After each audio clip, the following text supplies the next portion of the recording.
Gracias, Presidenta. Muy buenos días a todas, a todos y a todes. Presidenta, ¿cómo se va a garantizar esta parte de la brecha salarial? Porque de pronto en los trabajos se justifica diciendo que las mujeres, porque son madres y pudieran tener esta necesidad de salir en la búsqueda de sus hijos si ocurre un accidente, no son capaces de tener altos puestos, tampoco para viajar. Y entonces ahí es donde se van sumando estos situaciones y eso justifica que no tengan un salario igual que un compañero en el mismo puesto de trabajo. Y al momento de ir a retribuir esto, a preguntarle a los tomadores de decisiones, viene la discriminación por el género, pero pronto viene la amenaza o también por el asunto de estar embarazadas, ¿no? Si esto no es lo que te gusta, te tienes que ir. Entonces, ¿cómo se va a garantizar que haya esta parte de protección para que no ocurra como normalmente ocurre, no solamente en México, sino seguramente en todo el mundo? Esa sería mi primer pregunta. Gracias. Hoy pueden acudir a las instancias de tribunales de la Secretaría del Trabajo para presentar su queja. Recuerden que ahora, a diferencia de las juntas de conciliación y arbitraje, hay, ¿cómo les llaman los tribunales de conciliación, no? Centros de conciliación, a ver si nos dice. ¿Juntas de conciliación? No, no se llaman juntas. A ver si nos dicen. Hay una nueva legislación desde hace ya años en donde no es la Junta de Conciliación y Arbitraje, sino centros de conciliación en donde hay la posibilidad de que se resuelva mucho más rápido porque se llama al empleador y al trabajador o la trabajadora para que se pueda resolver de inmediato sin estos tiempos larguísimos de las juntas de conciliación. Entonces, ahí pueden ir a presentar su queja, pueden hablar a la Secretaría del Trabajo Federal o a las Secretarías del Trabajo estatales. Gracias, Presidenta. Y en otra pregunta, tuve la oportunidad de estar en la inauguración de un laboratorio o de un equipo más bien denominado T2MR en el Instituto Nacional de Ciencias, en el Instituto Nacional de Enfermedades Respiratorias, el INER, y en este laboratorio de microbiología en donde se encuentra este equipo es un hito porque es el primer equipo que existe en México, es el único equipo que existe en América Latina, los otros equipos existen en Estados Unidos y en Europa, y lo que hace este equipo, a diferencia de los cultivos que tardan 72 horas en realizarse estas pruebas para las infecciones nosocomiales, estas infecciones que ocurren en los hospitales, este equipo entre 4 y 6 horas aproximadamente puede determinar algunas de las enfermedades más comunes como las cándidas que ocurren habitualmente en los hospitales y también estas klebsielas, que hay muchas, no solo la oxitoca, también la Klebsiella pneumoniae. Entonces yo quisiera conocer, Presidenta, si están pensando en la posibilidad de que este equipo se replique en otros institutos o en algunas zonas importantes del país, porque nos decía el experto y también la directora general que de pronto sí se pueda poder tener colaboraciones entre otros institutos y hospitales, pero el problema es la tardanza, ¿no? De que pudiera la muestra correr riesgos durante el traslado o también la movilidad de un lugar a otro pudiera hacer que esto se tarde y esto determina la gravedad del paciente y la imperiosa necesidad de recibir tan pronto sea posible en el resultado del tratamiento. ¿Qué hay al respecto, Presidenta?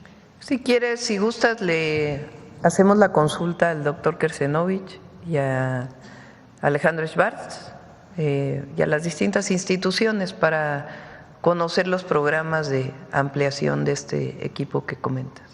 Gracias, Presidenta. Y finalmente preguntarle, la Organización Mundial de la Salud considera que tener salud o la definición de salud implica la ausencia de la enfermedad.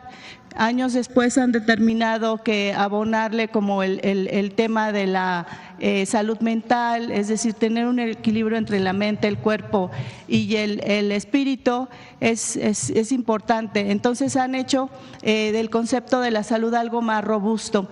En ese sentido, yo quisiera preguntarle, detenerme un poquito en el tema de la salud mental, preguntarle, Presidenta, si están pensando adicionar a la campaña de salud mental que se ha hecho durante el sexenio del expresidente Andrés Manuel López Obrador y que seguirá o sigue con ustedes, el de código suicidio, todas las secosamas que existen con atención gratuita para quienes viven con enfermedades mentales o adicciones. Yo quisiera saber si están pensando en hacer algún tipo de campaña para eliminar la discriminación que sufren las personas que viven con una enfermedad mental, para también ayudarle a todas estas personas a que también tienen derechos, también tienen necesidad de laborar y que no sean discriminadas por esto, que no haya estigmas al que vive con salud mental, porque estamos acostumbrados a pensar que si alguien se adolece de la cabeza o del estómago es completamente normal, pero ¿qué pasa cuando la mente enferma? Entonces son estigmatizados, señalizados y no tienen derechos y a veces los corren de los trabajos por esto o simplemente ya no cuentan socialmente. Entonces, ¿qué puede haber al respecto? Si estarían pensando, si sería bueno, perdón el atrevimiento, para estas personas y también pensar en el bullying. Desafortunadamente México ocupa uno de los primeros lugares en América Latina en el bullying. Entonces, no sé si sería recomendable que a la par de estas campañas pudiera sumarse algo al respecto. Estamos trabajando con Mario y todo el equipo de la Secretaría de Educación Pública porque vamos a aprovechar estas asambleas de entrega de las tarjetas Rita Cetina, particularmente en secundarias, pero también vamos a trabajar en la educación media superior, en distintas campañas y formación, educación para una vida sin discriminación de ningún tipo y también para evitar el consumo de cualquier. Aquí tienes el texto pegado. De acuerdo con el Índice Global de Brecha de Género 2024, elaborado por el Foro Económico Mundial, México ocupa el puesto 33 de 146 países evaluados y el séptimo lugar entre 22 naciones de América Latina y el Caribe en materia de igualdad de género en distintos ámbitos, incluida la participación de las mujeres en la actividad económica. Dicho subíndice evalúa aspectos como la inclusión de las mujeres en el sector privado, los niveles jerárquicos que alcanzan y las condiciones laborales en las que desempeñan su trabajo, incluidas las disparidades salariales. En este último rubro, que mide la brecha de ingresos por género, México ocupa el lugar 119 de 146 países, lo que coloca al país por debajo de la media mundial.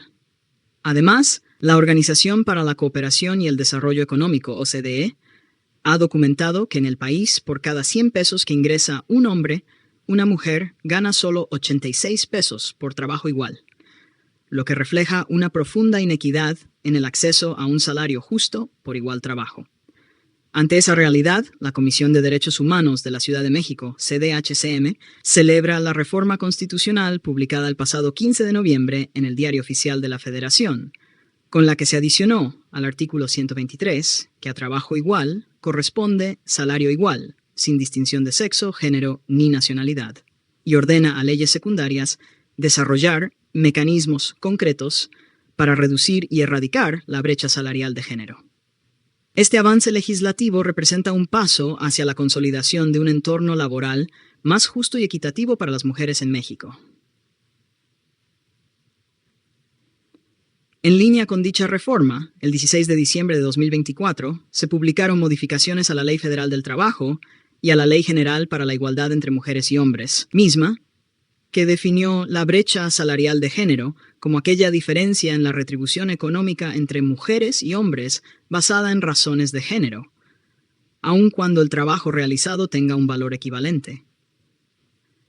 Estas reformas establecen que el cumplimiento de la igualdad salarial debe ser respaldado por acciones estatales destinadas a promover un entorno laboral más justo e inclusivo para todas las personas, lo que adquiere aún mayor relevancia con la creación de la Secretaría de las Mujeres, a partir del 1 de enero, cuyo enfoque será clave para impulsar políticas públicas orientadas a la equidad de género en el ámbito laboral y social.